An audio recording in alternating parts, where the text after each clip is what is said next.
Thanks, Mr. I'd like to welcome our rather large delegation in before us this morning. Certainly it's one of the largest delegations I've seen in for a considerable period of time, so I dare say the recruitment embargo isn't impacting negatively on senior management within the department or the HSE. I just want to start off with a couple of questions to Mr. Watt in relation to the secret dossiers that were compiled by the department on children with autism. And the ruling last year by the Data Protection Commissioner in relation to what was an unlawful practice of the compilation of serious, excessive and disproportionate gathering of sensitive personal information about people who were forced into taking legal action against the state. And I just want to ask about the €22,500 fine that was served on the department. Has that fine been paid now at this stage, Mr. Watt? I imagine it has, Deputy, yeah. Yeah, imagine it was. And do you think that fine was severe, or do you think the department got off lightly? No, look, I thought it was fair. There was a lot of discussion about it, and it is what it is, and that it is what it is. Yeah. Okay. And would you have been briefed by some of your own officials that you got off lightly, that it fell far below the maximum that could be levelled? Would you have been briefed by any of your officials? I was briefed on the outcome of the DPC's investigations, and I was briefed on their recommendations and what the fine was, yes. Okay, well, certainly I think there was internal submissions saying that, the department was facing fines of up to €1 million, so 22,500 for the compilation of very sensitive information, breaching data protection rules. Certainly your own officials in the department would say you got off lightly for that unlawful practice. Would you agree?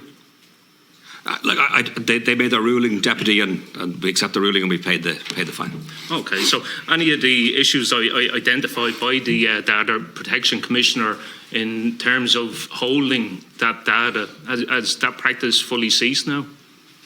Yeah, so there were various recommendations around how data, historical legacy data, are kept and how people have access to those data and the proportionality, the need for the data to be kept.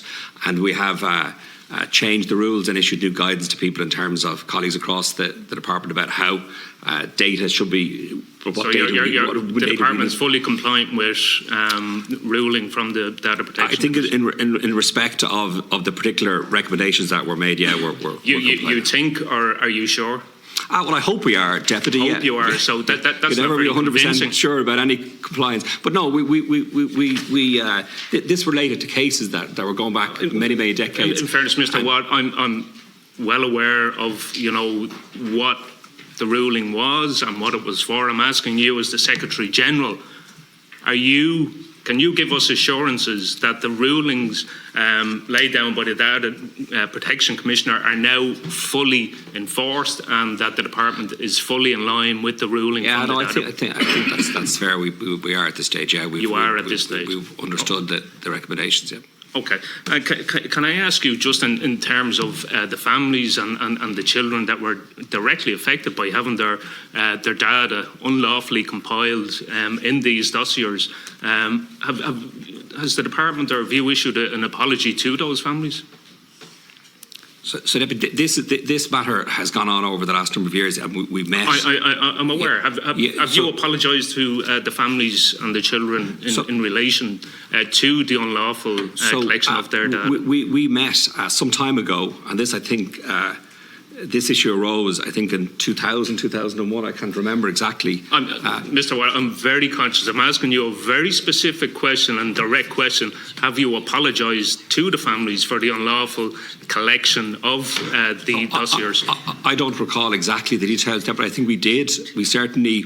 Okay, you think you did. So, the Secretary General, you've been found by the Data Protection Commissioner to be breaching data laws, and you're not sure as to whether, well, will you take the opportunity here this morning to apologise to those families that were directly impacted? Deputy, this is an issue that arose years ago. I'm very conscious of it, but the ruling, sorry Mr. Watt, the ruling was only made last year by the Data Protection Commissioner and issued a fine of 22,500. Your own officials say you got off lightly. I'm asking you now, will you issue an apology to those families? Chair, I'm not close to exactly what engagement took place with the families. There are many engagements took place with the families and the legal position, and I'm fairly certain an apology was already issued in relation to how data were collected. Reiterate, if you think an apology. Just allow the witness to answer the question.